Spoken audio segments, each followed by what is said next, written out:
Hi mga sis! Welcome back to my channel. It's me, Jen, again. And for today's video, sobrang dami na naman na release na mga bagong products ng local brands. Kaya naman, iisa-isahin natin yan. And if interested ka sa mga bagong products na to, then just keep on watching. So, yun na nga mga sis, sobrang dami ng mga bagong products. Hindi ko na siya alam mo yun, mapakita na ganyan. Di ba? Minsan, heto yung mga bagong products. Di ba? Gumaganon ako. Hindi ko siya kayang buhatin kasi sobrang dami ng mga shades, NM root, ganyan-ganyan. So, iisa-isahin ko na lang ngayon, okay? So, mag-start na tayo. So, mag-start tayo sa brow products. Ayan, this is the Lucky Beauty na brow grip nila. Bagong version to. Ito yung extra hold kasi may extra hold.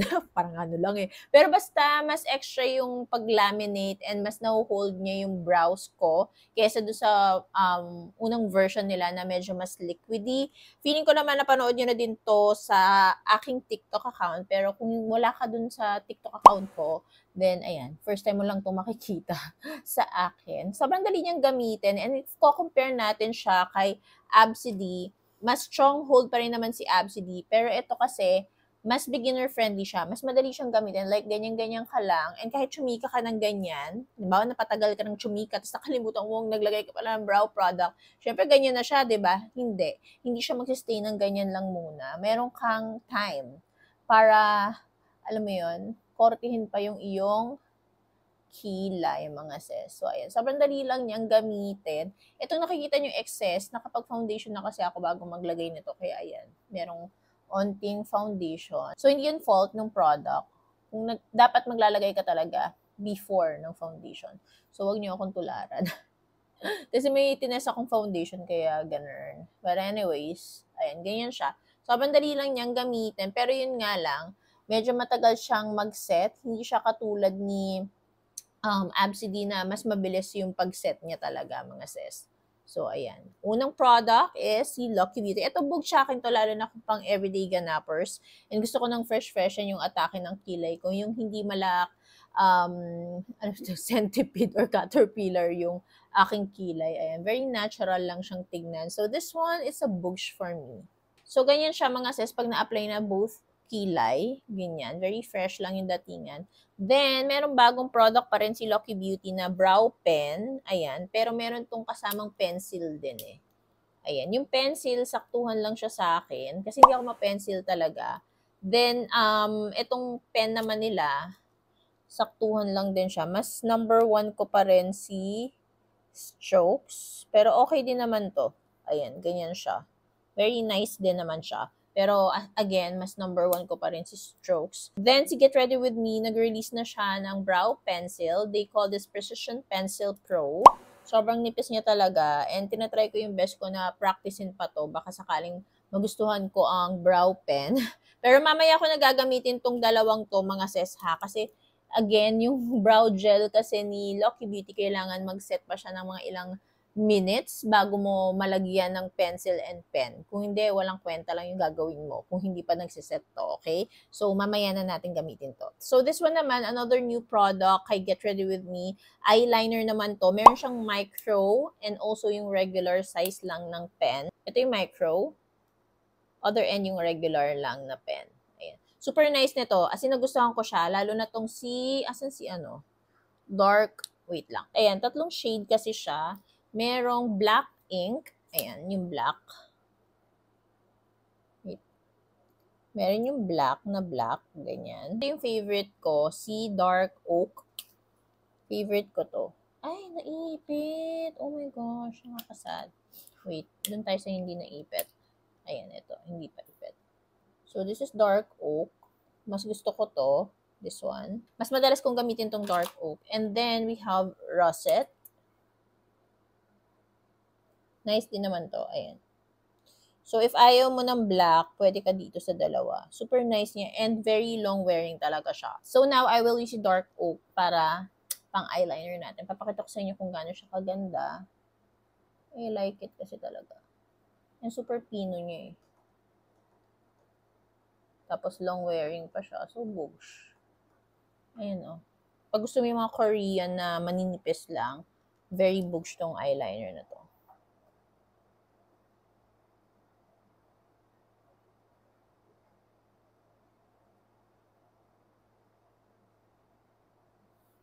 Ayan, diba? Kabog. Super nice, diba? So, ayan siya, mga sis. Pwede din pang tight line yung kanilang liquid liner. Ayan, ginamit ko siyang pang tight line. Pero meron din silang na-release na gel liners. Watch ko lang. So, ayan yung mga shades. Parang feeling ko gusto kong gamitin is this one muna. Super nice yan kasi long wearing din to. Yung liquid liner nila and also tong gel liner. Very, very long wearing siya mga sis. Also mga sis, meron siyang micro tip and yung regular tip. Ayan. I will use yung micro tip. Kasi pang dito lang naman.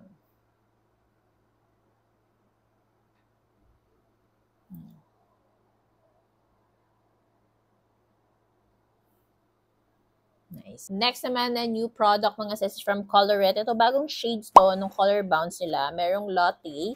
This one is parang bronzer daw nila. Pero sa akin, mas more on as a bronzer siya. Medyo warm yung datingan niya sa akin. Then, meron din silang bagong shade ng blush. This one naman is matte talaga. This is Lolly. And this is, wait lang. This is Lolly and this is Pom Pom. Swatch ko lang. Okay, so this is Pom Pom, this is Lolly, and this is Latte, mga sis. Di ba medyo warm si Latte sa akin? Pero pwede na din naman as bronzer or bronzer. Yung mas bet ko na blush dun sa dalawang bagong shade is ito, si Lolly. Mas fresh na siyang tignan sa akin compared kay Pom Pom. Ayan. Ay, bakit parang walang na-apply kapag ito yung brush? Wait. Ayan. Desaturated blush kasi nila to. Ganyan. Pabebe lang, o. Diba? Kuha ka ganyan. Pero very fresh lang yung datingan niya. And long wearing siya ha. Ginamit ko siya kahapon. Whole day. Pero boom, andun pa rin naman siya. Hindi siya nawala. Hindi niya ako iniwan sa ere. And si Lolly, super nice and fresh. Now, I will use itong si Latte naman. Very onti lang. Dab-dab lang ng ganyan.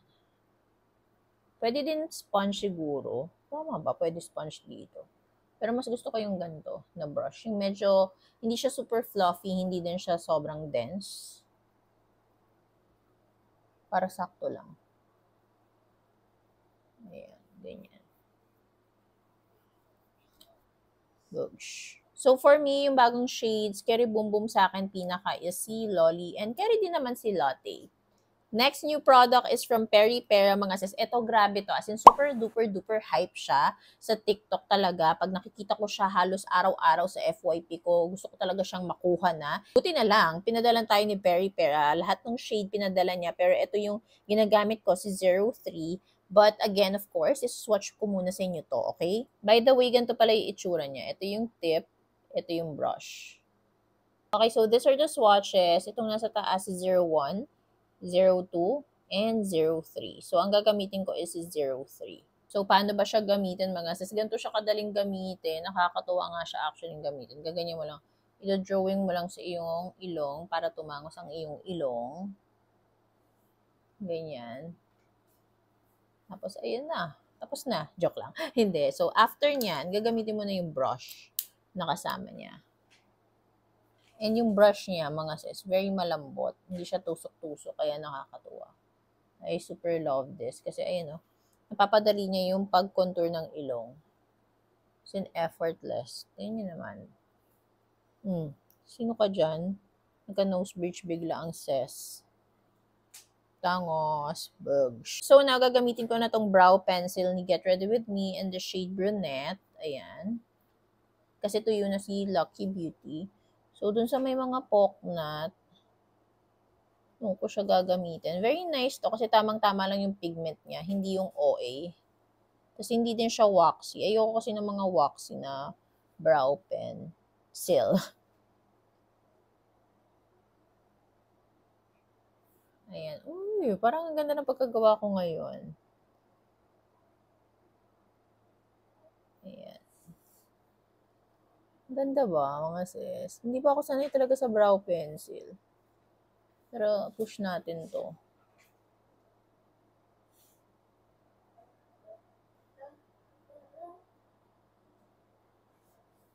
Oh, taray meron.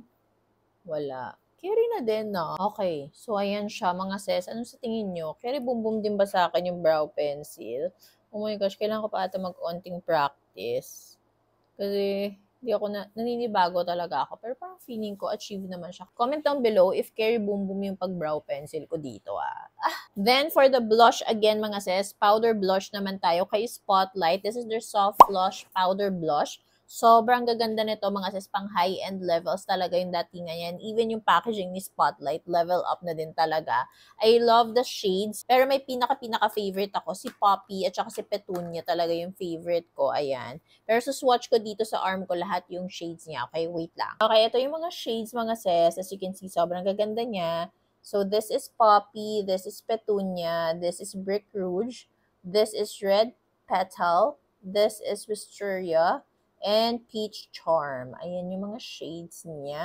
Ang bongga. Ito yung dalawang favorite ko. O, diba? So, for today's video, ang gagamitin natin is si Poppy. Ito kasi talaga pinaka-favorite ko sa kanilang lahat. And, ang advice ko sa inyo, onti lang, mga sis. Isang half dip nga lang dapat. Kasi, sobrang pigmented niya, mga sis. Like, ganyan. Tap mo pa ng onte. Tapos, tsaka mo lang i-blend dito. Kasi, grabe yung pigment niya. Ang ganda, diba? Ayan, nakikita niyo yung pinkish onte. Alam ko naman na may blush na tayo dyan from Colorette. Pero, ayan, makikita niyo. Wait lang. Dito na lang. Ipakita ko sa inyo si Poppy pag na-blend. Wait. Ganyan siya mga sis. Oh. Ang ganda. Parang natural flush mo lang. Ay, ang dami yan. Sabi ko sa inyo eh. Unti-unti lang. Oh my gosh, naparami. Sabi ko sa inyo, grabe yung pigment niya. Kailangan i-blend mo ng ayos. Ayan. Oh. Diba, very natural lang yung atake. Pwede mo din itong maging eyeshadow. Teka, gawin natin siyang eyeshadow. Pero onting-onti lang. Magkaroon lang ng kulay eh. Oh, diba? Carry Boom Boom.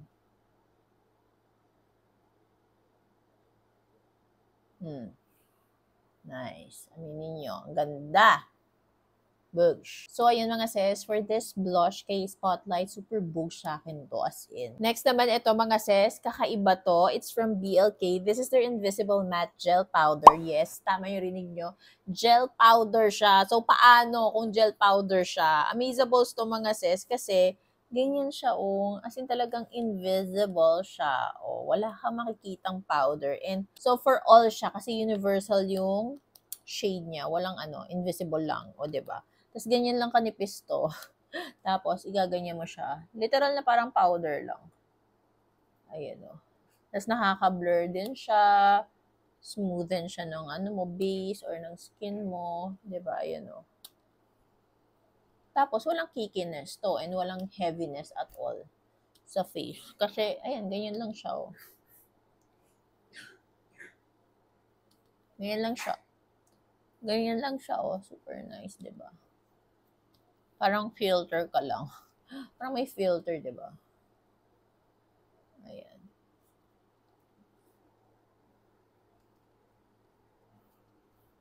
Super nice, diba? Super bugs to, lalo na pang retouch, kinemerot nyo pag lumalarga kayo. So, parang siyang blotting paper mo na naging powder. Ganon. Next naman sa lip products tayo mga sis, nag-release si Qco ng lip tint nila. Ayan, ang daming shades ha. And also, para silang dikit sila ni Absidy actually. Very lightweight, moisturizing sa lips. Ano siya, tawag dito, glossy and dewy lip tint din siya. Wait, swatch ko lang sa inyo lahat. So first mga sis, this is Sunset Snuggle. Next naman is si Rosy Whisper. Then this is Cherry Cuddle. Then Peach Solace. Then Coral Comfort. Then Bear Hug. Then last is Tender Fig. So, ayan yung mga swatches niya, mga sis. Super nice. And ito yung mga stain. So, for me mga sis, yung stain na to, mas long wearing pa rin yung stain ni, ni Absidy compared dito. So, for today's video, ang gagamitin natin is si Rosy Whisper. Super lakas nito, maka-fresh lang mga sis, yung atake. Ayan o. Diba? Nice. Pero again, mas long wearing si Absidy. Kung i-compare lang. Pero same lang sila na moisturizing sa labi na lip tint. So, ayan super nice, diba? And last mga sis, yung bagong products ni Strokes, their lipsticks. Oh my God, dalawang variant siya. Merong satin, meron din yung velvet matte. So, isa-swatch ko sa inyo yan sa braso ko, hindi sa lips ha. Hindi ko lahat masaswatch kasi nga super dry na nung lips ko. But, mag-swatch ako sa lips ko ng isang satin and then isang velvet matte para naman may sample tayo, okay? Before tayo mag-swatch mga sis, papakita ko lang sa inyo kung gaano kaganda yung packaging ni Strokes. Oh my God, magkaiba siya for the satin and also for the velvet matte. So, kay velvet matte is ganito. Then, kay satin is ganito. Then, meron siyang logo ni Strokes dyan. And, ang pinakamaganda mga sis is demagnet siya. O, diba? Ang shala. Boosh, demagnet. Tapos, meron naka-emboss dito na Strokes. And then, kapag satin, ganyan siya. Super nice. Pero, pag velvet matte, tignan nyo sa loob. Boosh. Parang may texture, kinemurot siya. Diba? Shala. Okay, so these are the 6 shades ng Satin Creme Kiss nila. This one is Naked Coral. This is Vintage Rose. This one is Wine Toast. This one is Luna Red. This is Soft Rouge. And last is Hibiscus Sponge. Ayan. So, feeling ko ang gagamitin ko ngayon for satin is si Vintage Rose na lang. So, this is Satin Vintage Rose. Sobrang nice niya. And, tingnan niyo naman, isang glide niyo pa lang, andyan na yung pigment niya. Tapos, itong Satin Creme Kiss nila, nag-leave siya ng stain after. Si Velvet Matte, wala. Ito lang yung meron. Nice, diba? Ang ganda rin Vintage Rose, aminin nyo. Bush. Ang lakas nito Makatitas of Manila na shade. And Momshi. Diba? So, these are the shades ng Velvet Matte Kiss nila. 6 shades din yan. This is Red Carpet. This is Bare Sand. This is the Deer Pink. This is Deer Pink. This is the Ballerina. This is Fiery Tawny. And last is Miss Mauve. Ayan. Super nice na Miss Mauve. Pero feeling ko ang try ko ngayon is si Deer Pink. I changed my mind mga sis. Si Miss Mauve na lang pala. Tama ba? Yeah, si Miss Mauve. Ayan ko, parang gusto ko yung mga berry shades ngayon. Ayan, ang ganda. Yung red carpet din, sobrang ganda na red lippy. Dry lips ako, as you can see. Pero, hindi siya drying sa labi. Of course, makikita niyo yung mga lines ng lips ko kasi nga dry lips. Pero, yung pakiramdam niya sa labi mismo, hindi siya mabigat, hindi siya drying. Ayan. Ayan. Super nice din. Oh, kabog. Diba? So, yun mga sis, yun yung mga bagong products ng local brands, diba? Sobrang dami talaga nila. Nakakaloka kasi lahat sila magaganda. Yun yung nakaka-stress doon na parang, bakit lahat sila maganda? Hindi tuloy natin alam kung anong pipiliin natin. But anyways, ayun nga, happy ako na nasa swatch ko sa inyo and natatry ko for you yung mga products mga sis para alam nyo kung worth it ba sila or hindi. So, alam nyo na, link will be on my description box kapag bet lalo nyo yung mga products na sinwatch and review ko sa inyo ngayon dito. Add to cart and check out na lang kayo, di ba? Comment down below din kung ano yung mga nabudol ko sa inyo this past few weeks, months, and emerald, okay? So, yun lang mga sis. Thank you so much for watching. Don't forget to like, share, and subscribe on my channel mga sis. Bye!